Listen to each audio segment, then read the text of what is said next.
തകൃതിയായിട്ട് cleaning ആണ് നടന്നുകൊണ്ടിരിക്കുന്നത്. ശനിയാഴ്ച വൈകിട്ടാണ് നമ്മളിത് ചെയ്തത്.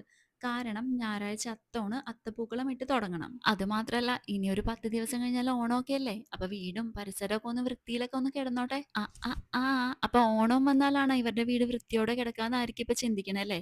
അങ്ങനെയല്ല. ഞാൻ ഉദ്ദേശിച്ചതേ ഈ ഒരു ഡീപ്പ് ക്ലീനിങ് ഇല്ലേ?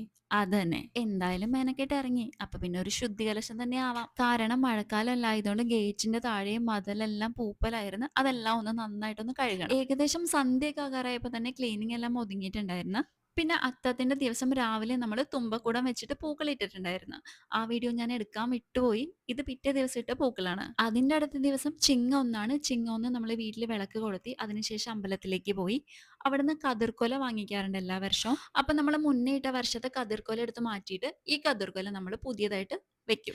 അത്തപ്പൂക്കള്, ചിങ്ങ 1, ഓണം ഇതിന്റെ എല്ലാം കൂടെയുള്ള വേറെ എൻ്റെ ഒരു സന്തോഷം എന്താന്ന് വെച്ചാല് കേരളത്തിൽ തന്നെ ഫേമസ് ആയിട്ടുള്ള തൃക്കാക്കര വാമനമൂർത്തി ക്ഷേത്രത്തിലെ ഉത്സവമാണ് 10 ദിവസം തിരുവോണം വരെ 9 കൊമ്പന്മാര് അണിനിരക്കണ ഉത്സവം. അങ്ങനെ പറയാനാണെങ്കിൽ ഒരുപാടുണ്ട്.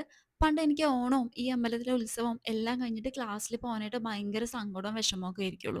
കാരണം ഇനി അടുത്ത വർഷം വരെ കാത്തിരിക്കണ്ടേ. നിങ്ങൾ ആരെങ്കിലും ഈ അമ്പലത്തിൽ വന്നിട്ടുണ്ടെങ്കിൽ ഒന്ന് കമന്റ് ചെയ്യണേ. മഹാവിഷ്ണുവിന്റെ 5ാമത്തെ അവതാരമായിട്ടുള്ള വാമനമൂർത്തിയാണ് ഇവിടുത്തെ പ്രതിഷ്ഠ. അതുകൊണ്ട് തന്നെ ഓണത്തിന്റെ 10 ദിവസവും മഹാവിഷ്ണുവിന്റെ ദശാവതാരങ്ങൾ 10 അവതാരങ്ങൾ ചന്ദനം ചാർത്തും ഓരോ ദിവസമായി. ഈ അമ്പലത്തിൽ ഇതുവരെ വരാത്തവരാണെങ്കിൽ ഏതെങ്കിലും ഒരു ദിവസമെങ്കിലും വന്നിട്ട് ഏതെങ്കിലും ഒരു അവതാരം വന്നൊന്ന് കണ്ടു തൊഴണേ. കൂട്ടത്തില് പഴയിടം നമ്പൂതിരിയുടെ സദ്യം കഴിച്ചിട്ട് പോവാം. കാര്യം എന്തൊക്കെയായാലും എന്റെ വീടിന്റെ തൊട്ടടുത്താണെങ്കിലും ഞാൻ ഇതുവരെ ഇവിടുന്ന് സദ്യ കഴിച്ചിട്ടില്ല.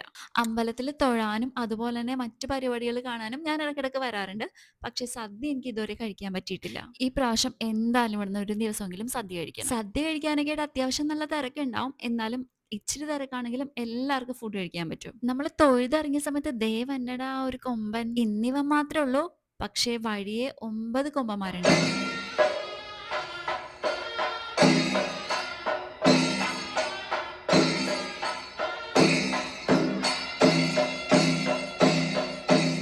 കണ്ടില്ലേ? ബാക്കിയുള്ള ദിവസത്തെ ഞാൻ വഴിയെ കാണിച്ചു തരാന്നേ.